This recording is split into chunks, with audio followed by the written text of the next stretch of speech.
वंदे पुरुषोत्तम। श्री ठाकुर जी के भक्त हैं श्री राम बसावन सिंह। उन्होंने अपनी बातें लिखी है जिसका शीर्षक है धान कटाई। भूमिष्ठ होने के बाद जब से थोड़ी समझ आई, मैंने अपने परिवार में 3 विधवाओं को ही देखा है। विधवा दादी, विधवा बड़ी चाची एवं विधवा मेरी माँ। मेरा जन्म मेरे मामा के घर बिहार राज्य के वैशाली जिला, तत्कालीन मुजफ्फरपुर जिला के लालगंज के घटारो स्थित नामीडीह गांव में हुआ था। जन्म के 6-7 दिनों के बाद ही पिताजी परलोक सिधार गए। मेरी 6 वर्ष की आयु रही होगी तब वृद्धा दादी भी अपने 2 जवान बेटों की असामयिक मृत्यु वेदना को अधिक दिनों तक नहीं सह पाने के कारण चल बसीं।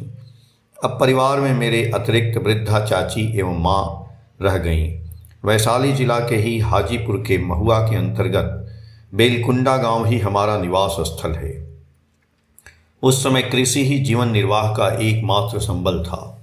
जब से श्री ठाकुर के श्री चरणों में सदा के लिए आ गया हूँ, तब से माँ और चाची ही घर पे रह गई हैं, जिन्हें कृषि कार्य की सभी व्यवस्थाएं संभालनी पड़ रही हैं। धान की खेती ही अधिक होती है, इसी कारण धान की रोपाई विशेषकर कटाई के समय श्री ठाकुर से अनुमति लेकर प्रतिवर्ष नियमित रूप से घर जाता रहा हूँ। सन 1963 ईस्वी की घटना है। इस बार भी धान कटाई के लिए घर जाना है। परम दयाल से अनुमति लेने के ख्याल से उनके निकट जाकर हाथ जोड़कर मैं कहता हूँ, आज्ञे आगामी काल धान काटार काजे बाड़ी जेते चाई। आगामी कल धान कटाने के लिए घर जाना चाहता हूँ। अपना सिर हिलाकर सहमति जताते हुए श्री ठाकुर कहते हैं, धान काटिए ताड़ाताड़ी चोले सो, धान कटाकर शीघ्र ही आ जाना। उस समय दयाल ठाकुर की इस बात को मैं बड़े ही सहज ढंग से लेता हूँ तथा सोचता हूँ कि वे शायद यूं ही शीघ्र चले आने को बोल रहे हैं। दूसरे दिन सुबह हर बार की तरह अपना बिछावन सामान आदि ठीक ठाक करके प्रस्थान के पूर्व पुनः श्री ठाकुर के निकट आकर भूमिष्ठ प्रणाम करके कहता हूँ, एखोन बाड़ी जाबो, अभी घर जाऊँगा। श्री ठाकुर पूर्व की भांति पुनः उसी बात की पुनरावृत्ति करके कहते हैं, ताड़ाताड़ी चोले सो, शीघ्र ही आ जाना। दयाल ठाकुर की इस बात पर मुझे जैसे आकस्मिक एक झटका सा लगता है। श्री ठाकुर के मुझे शीघ्र चले आने के लिए बोलने से मैं थोड़ा चिंतित हो पड़ता हूँ। मेरे लिए ये बात बिल्कुल अप्रत्याशित थी, कारण आज तक जब भी मैंने घर जाने के लिए उनसे अनुमति मांगी है, समय ऐसी बात तो उन्होंने कभी नहीं कही। कुछ ही क्षणों में बहुत सी बातें दिमाग में आ जाती हैं, किंतु श्री ठाकुर का यह आदेश ताड़ाताड़ी चोले सो, शीघ्र ही आ जाना, भला मैं कैसे पालन कर सकूंगा। यह मामला मेरे सामने एक जटिल समस्या का रूप धारण कर लेता है। मेरी ऐसी अवस्था एवं प्रभु के आदेश पालन में मेरी लाचारी के यथेष्ट कारण भी हैं। इस वर्ष बाढ़ के कारण हमारे कुछ खेत ऐसे भी हैं जिसमें कई फीट पानी भरे हैं। वहाँ विशेष मजदूरों की व्यवस्था करके नाव से ही धान काटना पड़ेगा, कारण धान काट कर रखने के लिए नाव ही चाहिए। और फिर दूसरी समस्या है कि मेरे धान के खेत एक जगह पर सारे नहीं हैं, बीच बीच में दूसरे के भी खेत हैं। मेरा एक खेत अगर इस किनारे पर है तो दूसरा बीच में या एकदम दूसरे किनारे पर। क्योंकि कुछ खेतों में पानी है, धान के पौधे पानी के ऊपर ही तैर रहे हैं, इसलिए किनारे पर के दूसरों के खेत के धान जब तक नहीं कट रहे हैं तब तक नाव ले जाने का रास्ता ही नहीं मिलेगा। इसके अलावा मैं जितना भी आग्रह या चेष्टा क्यों न करूं, अपनी अपनी सुविधा के अनुसार ही, आवश्यकता अनुसार मजदूर मिलने पर ही तथा रास्ता मिलने पर ही लोग अपने अपने खेतों का धान काट सकेंगे। यह बात तो अब मेरे सामने सुनिश्चित है। इन सभी परेशानियों से सहज ही अनुमान किया जा सकता है कि परम दयाल के आदेश की रक्षा कर पाने में मेरी असमंजस ऐसी स्थिति क्यों पैदा हो गई।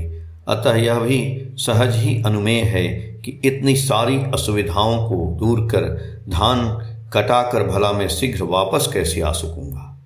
ये सारी बातें एक ही क्षण में मेरे मन में आईं और गईं। मेरे सामने एक बात तो अब सुस्पष्ट है कि चाहे जो हो जाए, श्री ठाकुर के आदेश का उल्लंघन, उनकी इच्छा के विरुद्धाचरण तो मैं किसी भी परिस्थिति में नहीं करूँगा। जो उनका अभिप्रेत है उसका पालन मुझे करना ही पड़ेगा। तो फिर अब ताड़ाताड़ी चोले ऐसो, शीघ्र ही आ जाना, इस बात का निदान भला क्या होगा। अंतर्यामी सर्वज्ञ प्रभु क्या यहाँ बैठे हुए? मैंने जो पानी भरे हुए खेत या अन्य सभी असुविधाओं का वर्णन किया है, उसे क्या अपने दिव्य चक्षु से देख नहीं पा रहे हैं, या मेरी इस लाचारी को समझ नहीं पा रहे हैं? तो यहाँ एक प्रश्न उठता है कि क्या ऐसा कोई आदेश भी स्वयं विश्वपिता किसी को दे सकते हैं जिसका पालन नहीं किया जा सकता हो, या जिसका पालन वह नहीं कर सके? यह अंतिम बार मेरे दिमाग में आते ही एक काला पर्दा जैसे आंखों के सामने से हट जाता है एवं कोई दिव्य ज्योति जैसे मुझे सचेत कर जाती है। तत्क्षण दयाल ठाकुर की आंतरिक इच्छा समझते ही जैसे सिर से पांव तक मैं कांप उठता हूँ। मैंने सोचा अब तक प्रभु की बात मैं समझ क्यों नहीं रहा था, इसीलिए अचानक उनकी आंतरिक इच्छा समझकर तथा उस संबंध में सचेत होते ही वही भावना भाषा के रूप में भी मेरे मुंह से निकल आती है और मैं उनसे बोल उठता हूँ, ता होले की धान ना काटिए चोले आसबो, तब क्या धान कटाए बिना ही लौटाऊं? दयाल ठाकुर को मानो मेरे इसी बात का इंतजार था।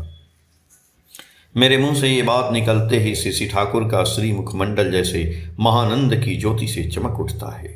लगा जैसे उन्हें कोई मनचाही वस्तु मिल गई हो। हर्षोत्फुल्ल होकर तुरंत वे बोल उठते हैं, ता होले तो खूबी भालो होए, तब तो बहुत ही अच्छा होगा। इस घटना के तुरंत बाद मैं उसी दिन घर चला जाता हूँ। माँ एवं चाची को जब से श्री ठाकुर की सभी बातें विस्तार से बताता हूँ एवं उनकी इच्छा सुनाता हूँ तो वे दोनों ही सहर्ष मेरे वापस चले जाने की बात को मान लेती हैं। सारी घटना एवं परिस्थिति समझकर माँ स्वयं ही मुझे समझाती हुई कहती हैं, हो सकता है किसी कठिन ग्रह से बचाने के लिए ही श्री ठाकुर तुम्हें अपने पास ही रखना चाहते हैं। धान कटाई हो या नष्ट हो जाए, इससे कुछ आता जाता नहीं, तुम वापस चले जाओ, तुमसे बढ़कर तो हमारा यह धान नहीं है। इस बात से मुझे अत्यंत शांति मिलती है, स्वस्ति की अनुभूति होती है। कारण सहजता से ही माँ और चाची ने परम दयाल श्री ठाकुर की इच्छा एवं उद्देश्य को समझ लिया था। इसके बाद और 2-4 दिन उन लोगों के स्नेह वात्सल्य की छाया में बिताकर बिना धान कटाए ही मैं देवघर सत्संग आश्रम दयाल ठाकुर के पास लौट आता हूँ। मेरे जीवन में इस घटना के घटित होने के बाद दिमाग में कई सारे विचार तथा बातें आईं, जिसका द्वंद्व घर से वापस आने के बाद कई दिनों तक मेरे मन को अशांत करता रहा। इन सभी घटनाक्रम में ध्यान देने वाली जो बात थी वह यह कि श्री ठाकुर की चाहे जिस कारण से हो यह सुस्पष्ट इच्छा थी कि मैं धान कटाने या तो न जाऊं या जाऊं भी तो तुरंत लौट आऊं। ध्यान देने वाली बात यह भी थी कि मेरे मुंह से यह सुनकर कि तब क्या धान कटाए बिना ही लौट आऊं, वे कितने प्रसन्न हो जाते हैं। मेरे मन में कई दिनों से जो द्वंद्व चल रहा था वह यह कि मेरे मंगलार्थ से श्री ठाकुर की आंतरिक इच्छा जब यही थी कि मैं बिना धान कटाए ही वापस लौट आऊं, तो अपनी इस इच्छा के लिए उन्होंने मुझे सुस्पष्ट निर्देश क्यों नहीं दिया, जबकि मैं अपने हृदय की पूरी सच्चाई के साथ यह कह सकता हूँ कि मैं स्वप्न में भी प्रभु की आज्ञा के उल्लंघन की बात सोच भी नहीं सकता। इस बात को क्या अंतर्यामी दयाल ठाकुर नहीं जानते थे? किंतु वे नहीं जानते थे यह बात भी तो एकदम असंभव है। तो फिर इन सब के बावजूद भी उन्होंने क्यों नहीं अपने चरणाश्रित इस दास को अपना सुस्पष्ट निर्देश दिया? कई दिनों तक नाम ध्यान के समय भी इसी एक मानसिक द्वंद्व के समाधान के लिए परम दयाल के श्री चरणों में रो रो कर अनवरत प्रार्थना करता रहा कि इस दीन दास पर आपको क्या कोई संदेह था कि वह कहीं आपके आदेश का उल्लंघन न कर दे। शीघ्र ही उनकी दया हुई। मेरा आंतरिक आकुल रुदन उनके श्री चरणों में शायद पहुंच पाया। उत्तर एवं समाधान भी मिला। शांति स्वस्ति से मन एवं प्राण गदगद हो उठा। आज भी जब मन में उस घटना का ख्याल आता है तो सोचता हूँ कि ऐसा अभिभावक और कहाँ मिलेगा। मान लिया जाए कि श्री ठाकुर ने मुझे सुस्पष्ट निर्देश दे भी दिया कि मैं धान बिना कटाए ही चला आऊँ। मैंने उनके इस आदेश का पालन भी किया, किंतु यहाँ से श्री ठाकुर के श्री चरणों में रहने के कारण इस बात की ही अधिक संभावना थी कि मेरे मन में यह शंका एवं भय सदा बना रहता कि धान किस प्रकार कट रहा होगा, कोई क्षति हुई क्या, पानी के बीच के धान की कटाई की व्यवस्था मेरी माँ एवं चाची ने किस तरह किया, इत्यादि इत्यादि बातें। इन सब चिंताओं में मन के फंसे रहने के कारण शारीरिक रूप से मैं या मेरा मुर्दा शरीर तो श्री ठाकुर के पास रहता, किंतु मेरा प्राण तो घर पर धान के खेत में रहता। अब यह सहज ही सोचने वाली बात है कि मेरे मुर्दा शरीर को लेकर श्री ठाकुर भला क्या करते।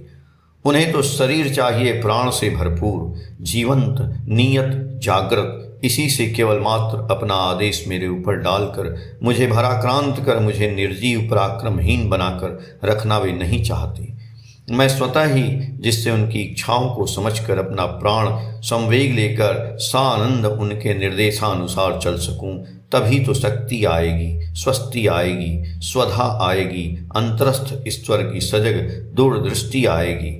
स्वतः असत निरोधी पराक्रम प्रकट होकर अपने साथ दूसरों की भी रक्षा करेगा।